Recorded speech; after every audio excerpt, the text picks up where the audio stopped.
It's all fun and games until you got Christian Gonzalez, Jonathan Jones, and Jack Jones press alignment against your three best receivers, and you don't know what to do in the third and 8 passing down. Then you got Matthew Judon. Then you got Keon White. Then you got Jabril Peppers, Kyle Duggar. They're all blitzing your face off, and now you're stuck.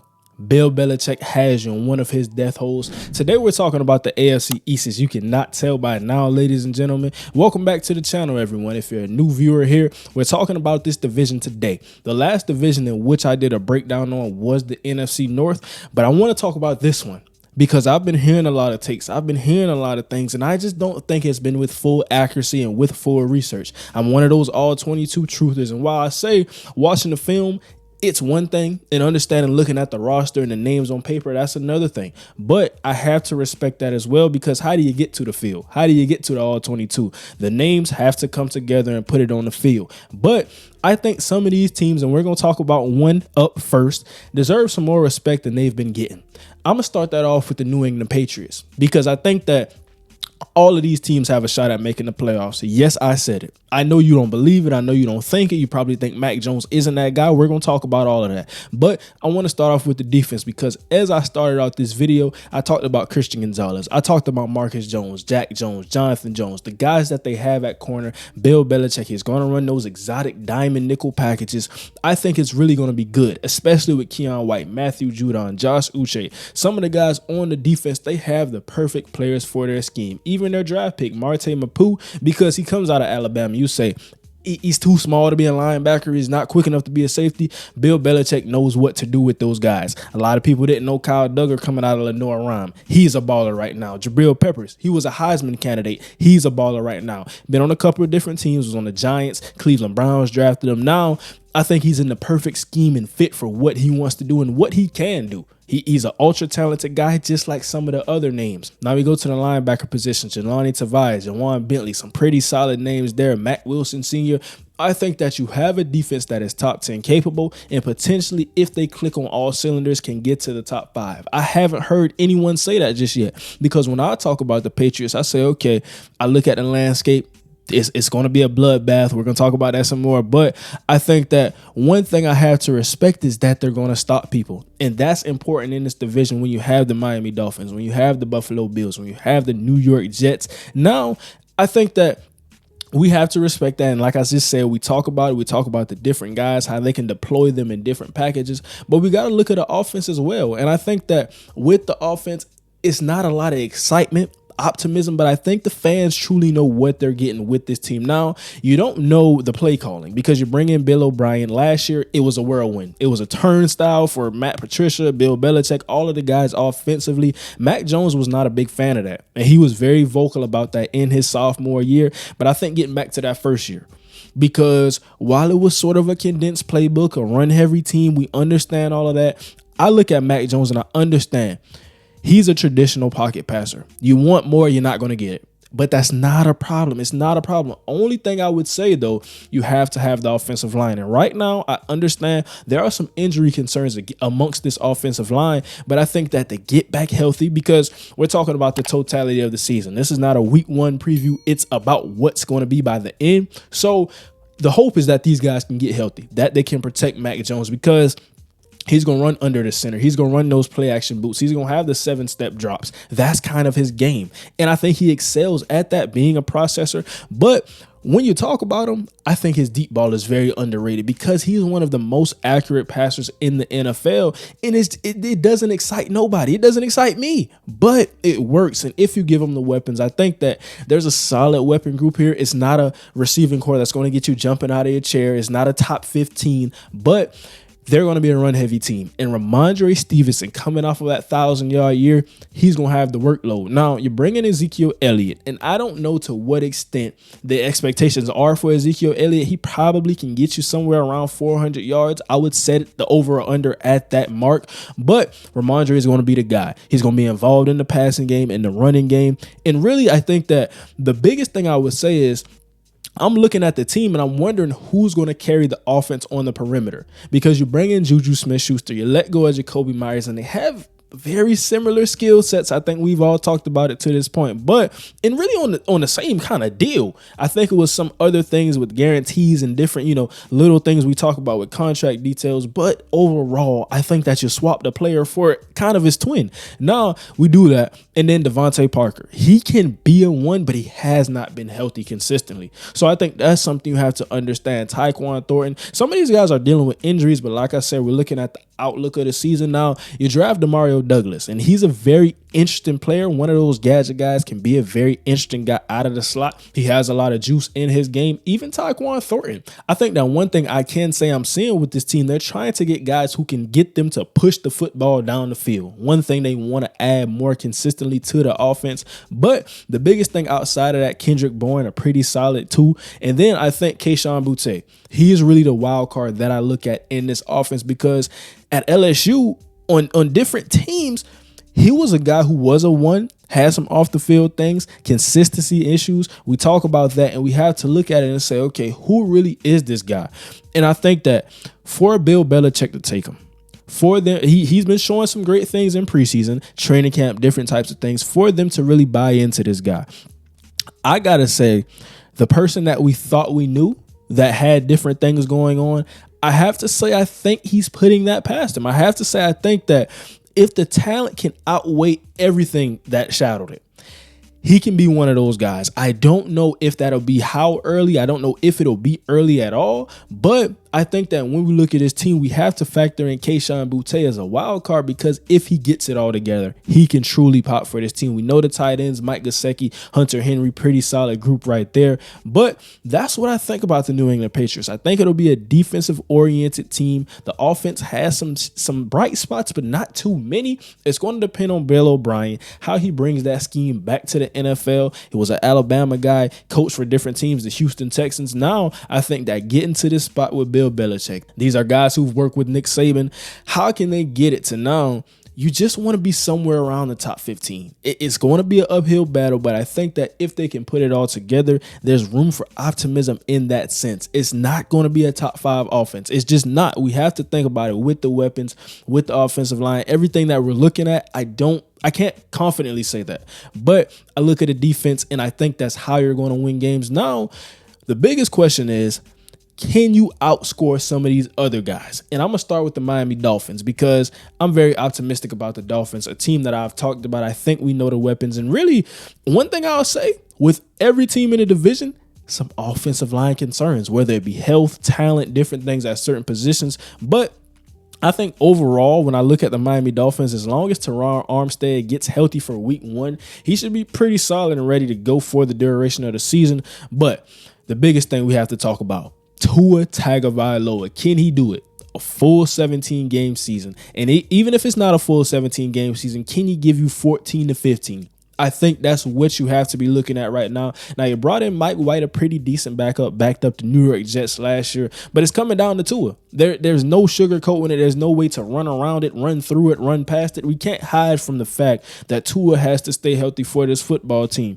They have some solid running backs. You bring in a Devon Achane. This is a track team. I was surprised that they cut Chosen Anderson, but we still look at some of what they have. Cedric Wilson, he came over from Dallas. He's a great number 3 out of the slot. I think that's his role with this team. But you have to wonder, this was a team that had Tua Tagovailoa, and I'm not knocking him saying this was impossible. He was a top 5 pick, but this is a team that had Tua in the thick of the MVP race last year. I just don't get how we talk about this and how we talk about these teams and players, but we forget what really happened.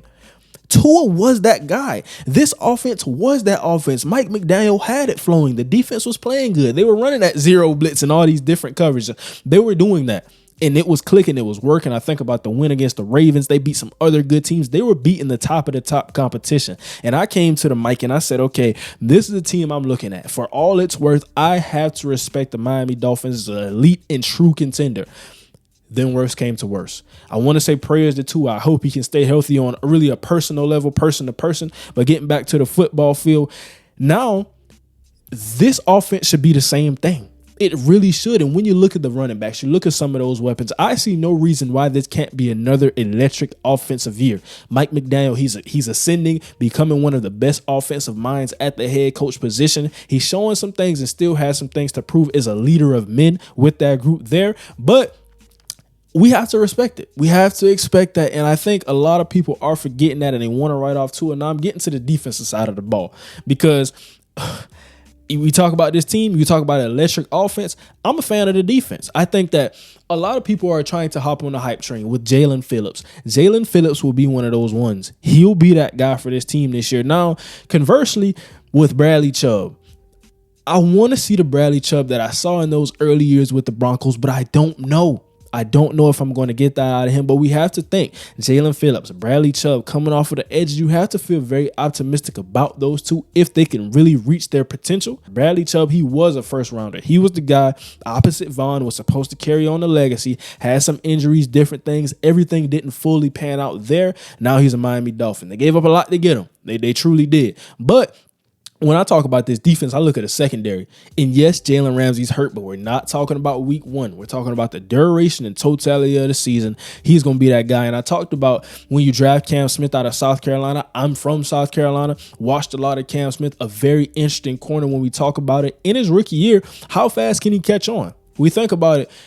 The scheme, I think he's in the right scheme. But the question for me is that how are we going to, with Vic Fangio as the new defensive coordinator, how can we get the best out of these guys early? Xavier Howard needs no introduction. Kader Kohu, he's a guy who had some solid reps last year. There's some pretty solid guys in the room. Kelvin Joseph, he was solid at times for the Dallas Cowboys. I'm looking at the room and I'm saying, okay, it's going to take Jalen Ramsey to come back to bolster us into that position we want to get to defensively. But overall, you got to look at the team and say, okay, I mean, with Vic Fangio now, we have to understand one of the best defensive minds. A lot of people have tried to copycat and copy and paste his scheme. It hasn't worked for them. It's Vic Fangio. You're not Vic Fangio. Even though you're an apprentice, you can't do exactly what he's doing because it's not the fact that he runs these quarters and all of these different things. It's the fact he knows when to run it. Okay, if it's in a certain position right here, I know certain run plays, I know the offensive scheme, I'm not going to do that right there because I have so many weaknesses and holes to what I'm trying to do. I can't efficiently run that. But I think he understands that. I'm very confident in this defense. Christian Wilkins, a guy who I'm seeing some things, and the last I read up on him was looking at some contract things. Hopefully that all gets resolved and get that out of the way, hits the football field. I think it will. But he's a guy who really came on last season. And I talked about Christian Wilkins in one of my videos. I said he's an effort guy because that's the highest praise I can give you. I talk about Aiden Hudson, one of my favorite players in all of football, an effort guy. I'm not going to say I don't care. I do care about your talent. That is very important. But effort's going to beat talent sometimes. If you're a defensive end, you may not be the most polished and refined technician. But if you have the effort, if the left tackle or right tackle, if they're gassed, if they're lean and they're sluggish, you can get them. And you can get to the quarterback. So I look at all of that, I think, with the team. Raekwon Davis, another solid guy on the interior. And it starts to line up. The linebackers, Jerome Baker, he's been at some different stops. He's a very good inside linebacker. David Long, I think he's also one, but he has to stay healthy. Really, with the Tennessee Titans, they started to get, even Mike Vrabel, they started to get a little bit annoyed because he was nicked and bruised. But if he can stay healthy, I think that's really what we're talking about a lot with this team. It's incumbent and dependent on health. I think we could say that for some of the other teams, particularly the New York Jets. But I want to get into another team. Like I said, I think this is a very interesting team. If it were up to me, I would say they would finish. We're going to get to that at the end of the video. I want to talk about that, but I think it's one of those teams who will finish higher. Now, starting with the Buffalo Bills. Josh Allen, for all it's worth, the turnovers, the controversy. Yeah, he's good, but he's not Joe Burrow. Yeah, he's good, but he's not Patrick Mahomes. He hasn't won anything. All of the talks and all of the blah, blah. I'm even a guy who said that. And I've been highly critical of Josh Allen because he's a very, very, very good football player. But in those crunch time moments, in the clutch moments, I haven't saw everything that I wanted to see out of Josh Allen. And I think I have to say that, objectively speaking, and I look at it, but he's still one of those guys, still top 3 to 4 quarterback. And I would probably say outside of Burrow and Mahomes, he's that third slot. But let's talk about the team, though, because I like what they did. I love the Dalton Kincaid pick. I love Osiris Torrance. And I think when I look at the team, going to run a lot of 12 personnel, still got Dawson Knox. But I question how efficiently are they going to run the football?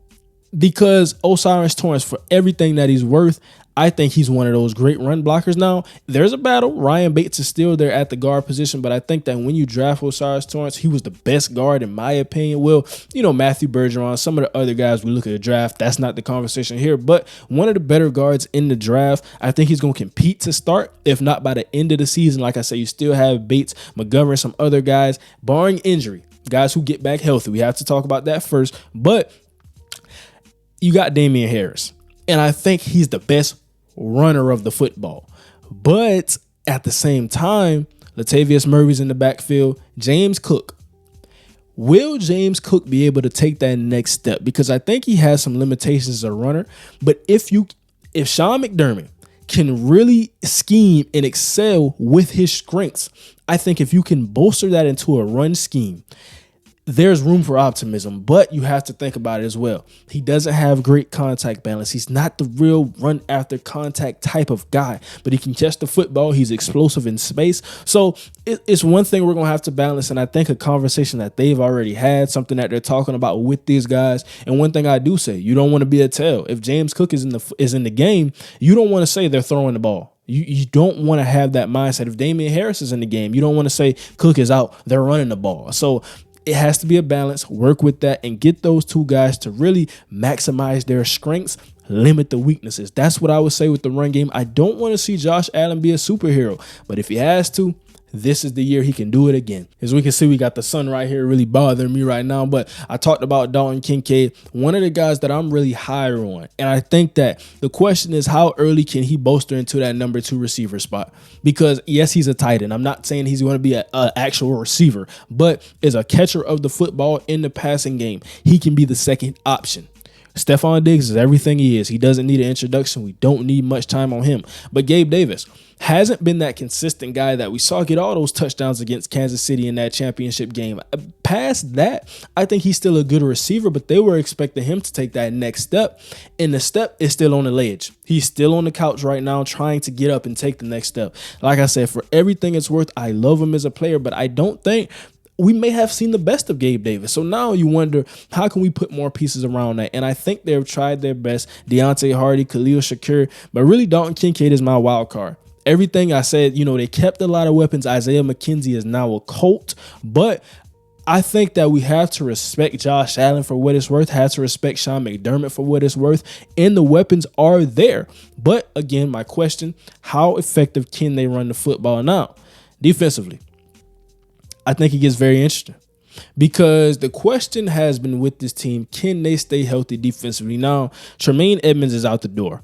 And that's one thing we're going to really, really have to pay attention to. I see Tyrell Dotson, Dorian Williams is another guy on this team, but Matt Milano is going to have to hold it down. And you wonder, did Matt Milano succeed off of having an Edmonds beside him in that scheme? Will he be asked more out of him this year?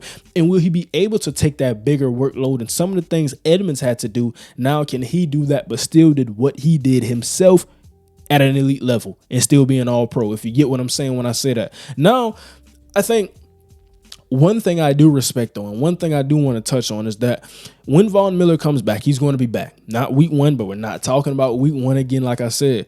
It's very interesting because this pass rush is going to come at you. AJ Epinesa, he was a high draft pick. Gregory Rousseau, they're starting to come together. Ed Oliver, DaQuan Jones, Tim Settle, Jordan Phillips, Leonard Floyd, Shaq Lawson's, Poona Ford. You're starting to see it.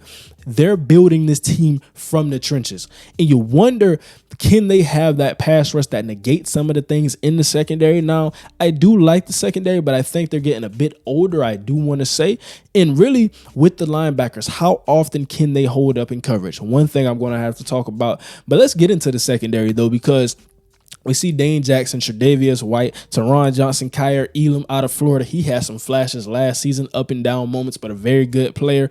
And really, Jordan Poyer, Micah Hyde. We understand what they're going to do and probably going to bring in Taylor Rapp sometimes, DeMar Hamlin sometimes in a 3 safety set. But I think that overall, these are guys who've played together. When we're talking about Tre'Davious, Poyer, and Hyde, it's going to be the chemistry and how can they effectively keep that together and now bring it into the fact and say, okay, We understand everything we have to do. We're used to the scheme. We can play fast. We can think fast. We can play the ball. We can get interceptions. And we have to believe that now with our defensive line, we can lean on these guys. And these guys can also help us be very good in the secondary and in coverage as a pass defense. That's one thing I would say. I expect the defense to still be good. You know, statistically, they have been top 5, top 3 defenses. But in the playoffs, the defense and Leslie Frazier, even though he's stepping away this season, they've been kind of letting them down off defensively. But I think that this year, if anything's going to change, I would say it would have to be with the defense, especially in the playoffs, because regular season, they've been lights out. But when we get to the playoffs, I'm looking at the defense. They have the talent, but have to get it done this year if they're going to do it. Now, got to close the blinds for this one. Got to change the tone in here when we talking about this team. Make sure this is right. Make sure this is right. Now, the New York Football Jets. How much can I say that I haven't already said about this team? I mean, defensively, it's a whirlwind. Sauce Gardner, Jordan Whitehead, DJ Reed, Adrian Amos, Quincy Williams, CJ Mosley, Jamian Sherwood, Carl Lawson, Jermaine Johnson, Bryce Huff. I mean, defensively, let's just name it off. I mean, DJ Reed, Adrian Amos, Jordan Whitehead, Sauce Gardner, Quincy Williams, CJ Mosley, Jermaine Sherwood, Carl Lawson, Quentin Williams, Al Wood, John Franklin Myers, Jermaine Johnson, Will McDonald, Solomon Thomas. I can go on and on and on for days. Top 5 defense. Defensively, this is probably one of the best, if not, because I think about the AFC North. There are some other divisions who are probably not clicking right now. You know, Seattle's division, even though some of the teams in the back half, Arizona may throw that off. Los Angeles has a lot of young guys, but they still have Aaron Donald and some of the other pieces. So I think that one thing I would say, though, is defensively, I look at this division, and you possibly are looking at all teams finishing in the top 15 defensively. But we talk about those New York Jets, though, and this is the topic of discussion right now at hand. Not a lot of teams can compete with the personnel. It's going to take Robert Saleh as the head coach. Everything they have going on, they have a staff. I said it in one video. When running into this defensive line, it's like running into a hurricane every play. I heard that somewhere, and I thought about it, and I said, whoa, what are you talking about? Because that rings so true. It seems so true because they come at you in waves and rotations. They don't have typical pass rushing quadrants. They run all of these stunts and loops, kind of like I talked about with New England, but it's every play. They stop the run with stunts. This is truly one of those exotic schemes, exotic defensive lines, and they run some quarters and different things mixed and matched in there when they're not running man, letting Sauce Gardner get up in your face. It's so much to handle and think about. If you're playing the New York Jets, week 1, week 7 playoffs, you got to think the defense is the first step to ever even thinking about beating this team.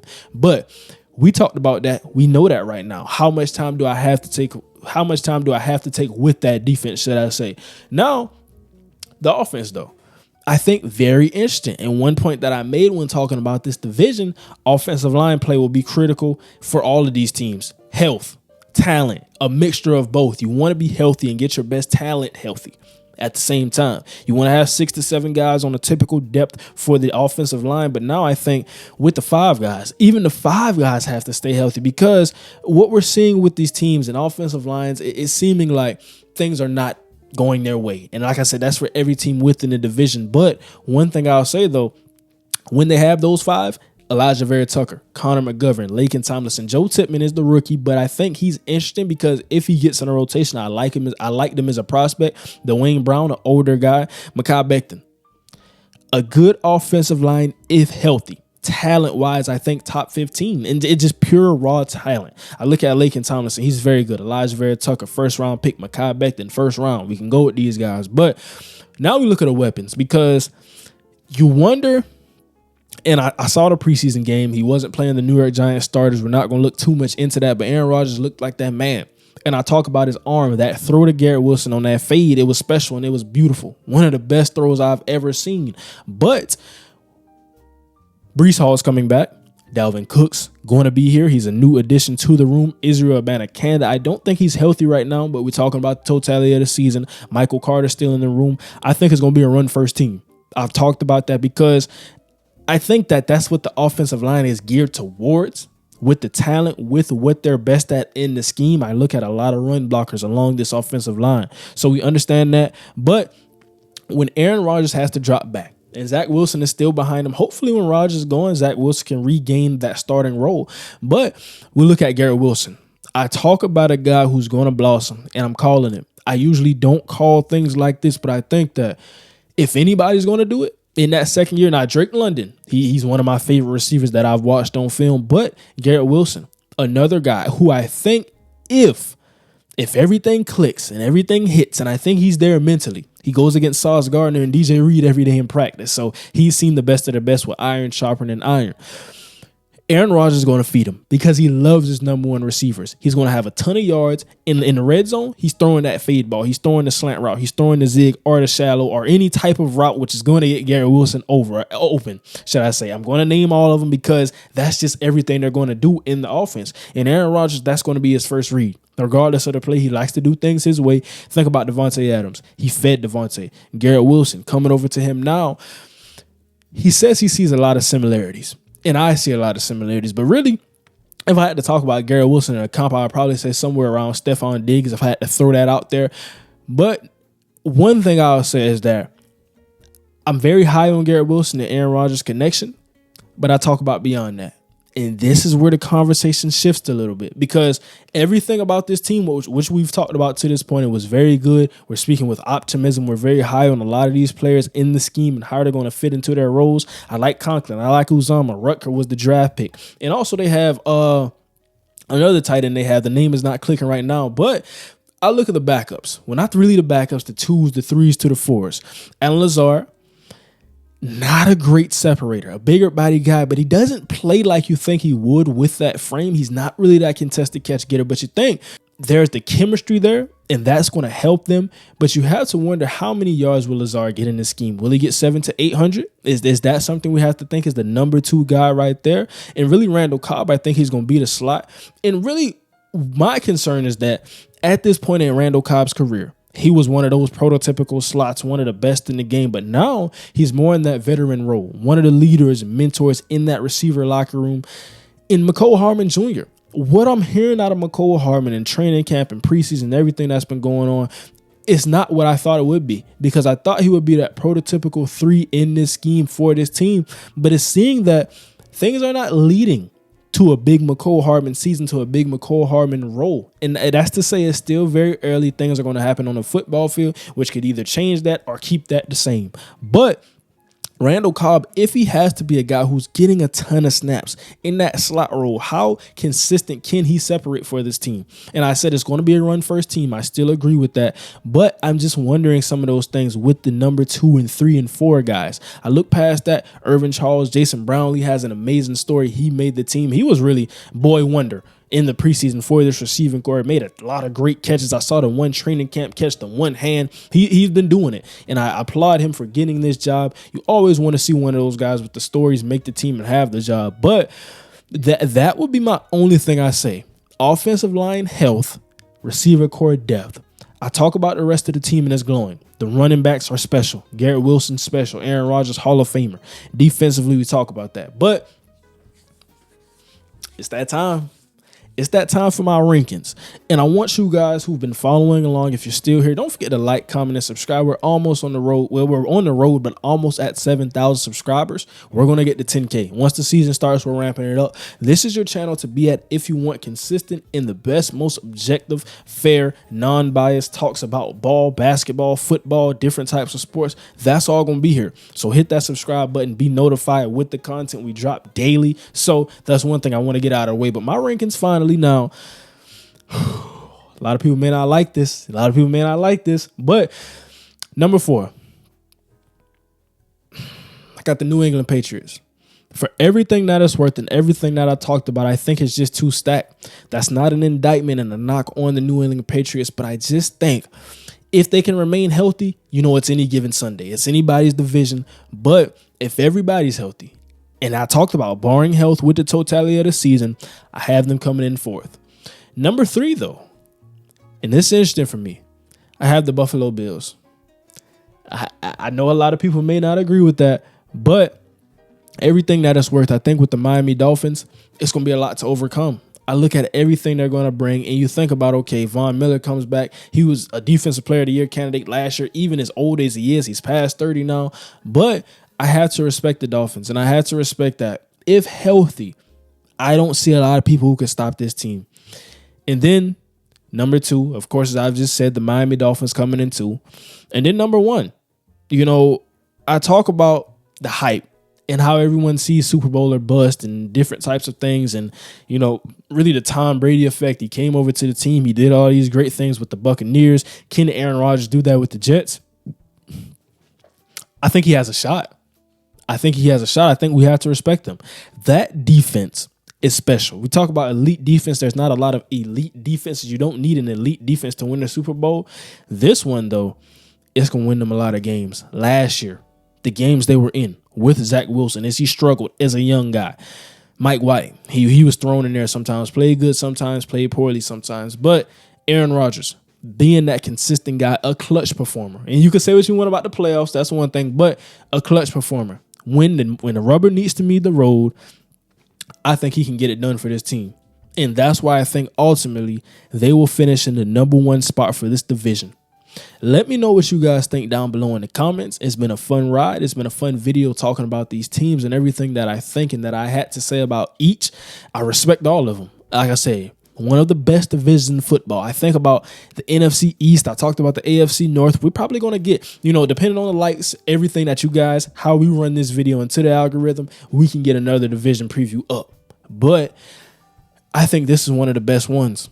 And the Jets have to finish first for me once again to reiterate and emphasize that we haven't seen it yet. I think with all of the teams, we could say the Buffalo Bills, they've been together. The Miami Dolphins, they've been together. New England Patriots, they've been together. But the New York Jets, the talent, we've seen the defense. And I think that Aaron Rodgers with Garrett Wilson, he hasn't had a Garrett Wilson in a long time. I respect Christian Watson. I respect Romeo Dobbs. I respect, Alan Lazard when he was on the Packers, all of those things. But he hasn't had Garrett Wilson. He hasn't had this run game. And you say with the offense, how good are they going to be? I think the run game will dictate a lot of that, and then you pass when needed. Garrett Wilson will be the guy they have to double. Then that leaves a McCole. Then that leaves a Randall Cobb, Alan Lazard. We're going to talk about that all later when we get into the All-22. But let me know what you think. That's going to do it for today's division preview. This was truly a fun video. Truly, truly, truly. I talk about all the time I react to things, but when I get to give my own thoughts and really talk about that, what I feel, what I'm thinking right now, I think you guys enjoy that as well. But that's going to do it for today's video. Once again, thank you for watching as always. Wouldn't be here without you guys. And now,